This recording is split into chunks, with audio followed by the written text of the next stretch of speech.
Cuando era pequeñita siempre me gustaba investigar, meterme en alguna cosa que no sabía. Me encantaba estar por afuera, siempre con mi hermana jugábamos, metíamos la mano en donde no debíamos. Siempre queríamos buscar qué hay detrás de algo que no podemos ver o que se siente, siempre con esa curiosidad de todo niño que tiene. De ahí, ¿qué es lo que me motivó ya más adelante? Es cuando estaba en el colegio. Tenía mis profesores, en general los de ciencias de ambientales o de ciencias biológicas o de la salud, siempre eran súper entregados a su trabajo y hacían de su clase una clase magistral, como digo yo. Entonces, siempre me gustó ese tipo de conocimiento sobre la célula humana, cómo funciona, que a veces no vemos las cosas porque la célula es sumamente pequeña, pero tiene una cantidad de funciones que uno ni pensaría, hasta que uno está como que aprendiendo un poco más de cómo funciona la célula, cómo la célula en conjunto forma tejidos y son lo que nosotros después vemos unos órganos que tienen otras funciones mucho más grandes. Pero la función más pequeña o más mínima comienza en la célula. Entonces a mí me parecía fascinante. Tenía mi tío que era médico, entonces siempre nos estaba contando, uy, viene hoy con un paciente que tenía esto, qué raro, no sabía, bla, bla. Entonces siempre era como la parte médica desde el punto de vista de mi tío. En mi casa nadie investigaba, nadie estaba relacionado con eso. Mi papá es ingeniero, mi mamá economista, entonces por esa parte no. Más bien creo que fue algo mío, una curiosidad más mía.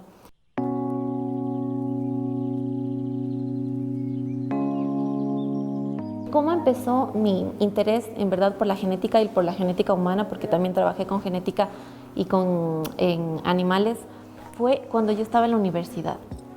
Me encantaban las clases de microbiología y las prácticas de laboratorio. No teníamos que sembrar bacterias, ver qué crecían y nosotros mismos íbamos y veíamos los resultados y contábamos el número de bacterias. Decía, Dios, sembramos algo que nosotros no vemos, un líquido que no se ve que tiene nada. Pero en ese medio que es selectivo podemos ver después unas colonias de bacterias que crecen. Y esas bacterias tienen ciertas características. Reducen un compuesto, hacen que cambie el reactivo. Entonces este tipo de cosas me parecía increíble. Y de ahí me acuerdo el último semestre de la universidad teníamos que coger una materia que era electiva. Entonces dije, voy a coger genética médica para ver qué tal. Cogí esa clase y me encantó. Mi profesora, súper dedicada también, nos mandaba a leer un montón de cosas, investigaciones nuevas que se estaban haciendo en ese momento y me quedé fascinada. Dije, esto es en lo que yo quiero estar toda mi vida, en la parte de investigación y obviamente relacionado con enfermedades humanas. Ahora sabemos que hay muchísimas enfermedades, algunas que ya tienen diagnóstico, que ya saben cuáles son, y otras enfermedades raras. Aquí en el Ecuador me parece que hay registradas unas 106, que no tenemos hasta ahora un diagnóstico certero. Y dije, ¿por qué no? Tal vez meternos en una de esas enfermedades raras o tal vez en alguna enfermedad multifactorial en donde tal vez la genética aporte un poco más al conocimiento.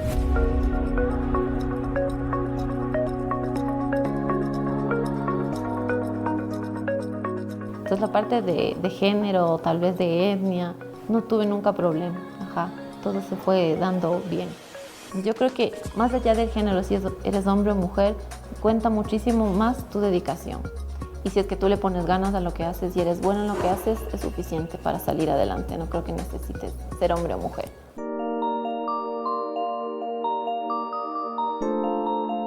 Entonces, las dos investigaciones que yo pienso que fueron las que marcaron mi ruta, digamos, como investigadora, fueron una, la que hice en la maestría y otra la que estoy haciendo aquí en el Centro de Investigación Genética y Genómica.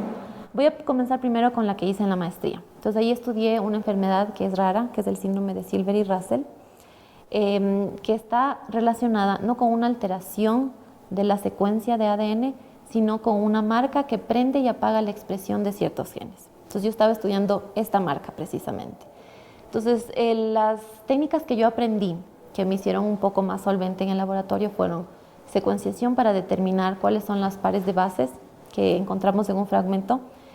También trabajé con tejido, cogía tejido del paciente extraído, le ponía una placa y le hacía crecer. Y de ese podía tanto extraer su material genético para después evaluarle. Y en sí la investigación que estoy haciendo en el laboratorio, que me parece a mí fantástica en cuanto al impacto que tiene en el ámbito de Ecuador y en la genética del Ecuador, es que nosotros estamos haciendo un registro de cualquier alteración en los cromosomas que nosotros encontramos en los pacientes analizados. Entonces ahorita tenemos un registro de todas estas alteraciones. Nosotros formamos parte de este registro, somos apenas 3.000 pacientes del registro que tenemos, alrededor de 25.000 personas analizadas. Y seguimos recibiendo pacientes y analizando y tratando de encontrar tal vez alguna relación entre las características físicas del paciente, si es que viene enfermo, si es que tiene problemas de infertilidad, y alguna característica dentro de su material genético o de los cromosomas, que es lo que yo observo, si es que puedo encontrar alguna alteración, alguna cosa fuera de lo normal, para tratar de relacionar eso con las características del paciente.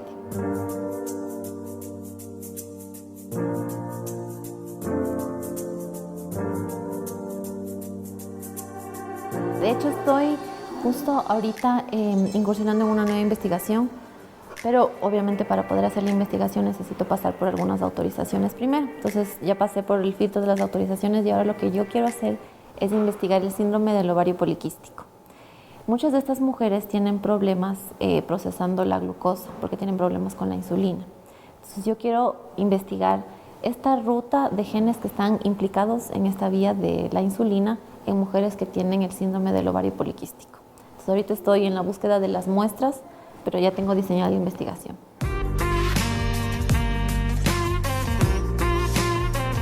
El Centro de Investigación Genética y Genómica de la Universidad UTE tiene 5 áreas que trata. Una de ellas es cómo el material genético de los individuos se ve alterado cuando estos están expuestos a ciertas condiciones, por ejemplo, rayos UV, rayos X. Otra de las áreas de investigación son las enfermedades raras. Tanto vemos los cromosomas de esos individuos y también vemos la secuencia de su material genético. De ahí trabajamos con el tema de poblaciones, vemos la ancestría de los individuos con los que estamos trabajando, trabajamos con programas de bioinformática. Otra de las áreas que el centro investiga es la parte de cáncer. Entonces hay algunas personas que están trabajando con cáncer de mama, con cáncer de colon.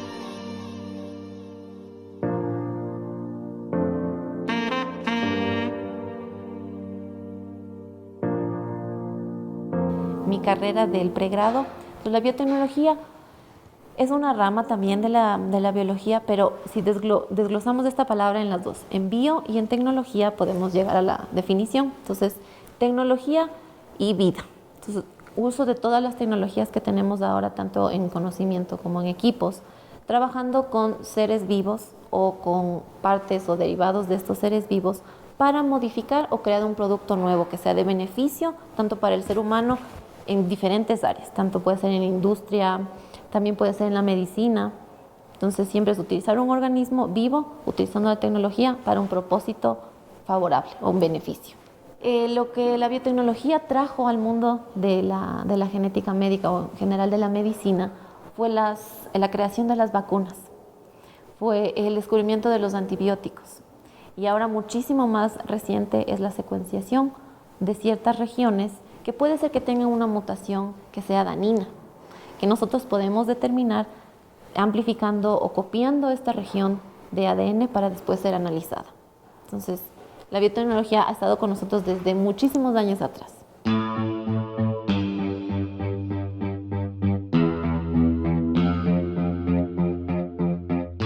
Creo que el desafío más grande es saber que ahora toda la información está en el ADN. Y hay que saber usar esa información que tenemos ahora para el beneficio, tanto en enfermedades como para el beneficio de la industria.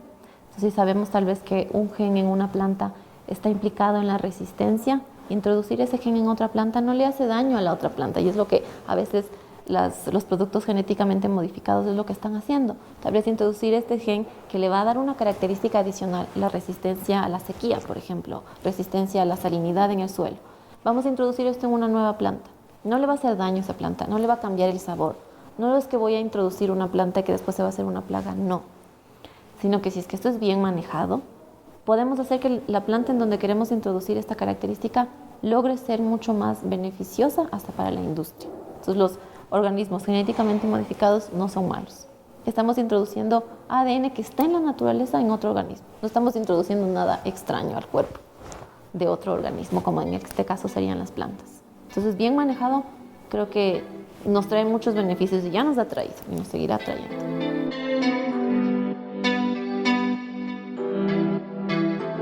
Tú tienes esa curiosidad por saber un poco más allá de lo que no puedes ver. ¿Por qué no adentrarte un poco más e investigar? Investigar cosas que hasta ahora no se sabe. o comprobar cosas que ya se han hecho afuera y que tú quieras comprobar en esta población ecuatoriana, que no se ha estudiado para nada. Entonces, en tus manos está conocer un poco más allá. Soy Verónica Yumiseva y pertenezco al Centro de Investigación Genética y Genómica de la Universidad UTE.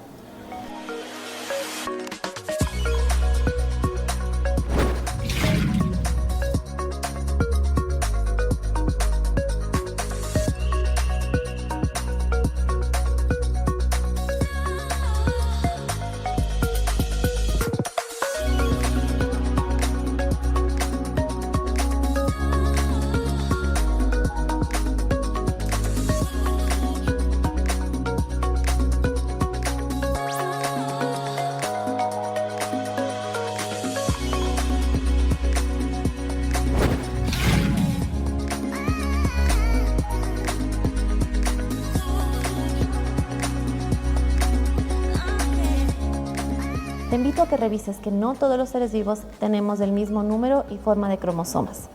Revisa cuántos cromosomas tienen los humanos, tu perro o tu gato.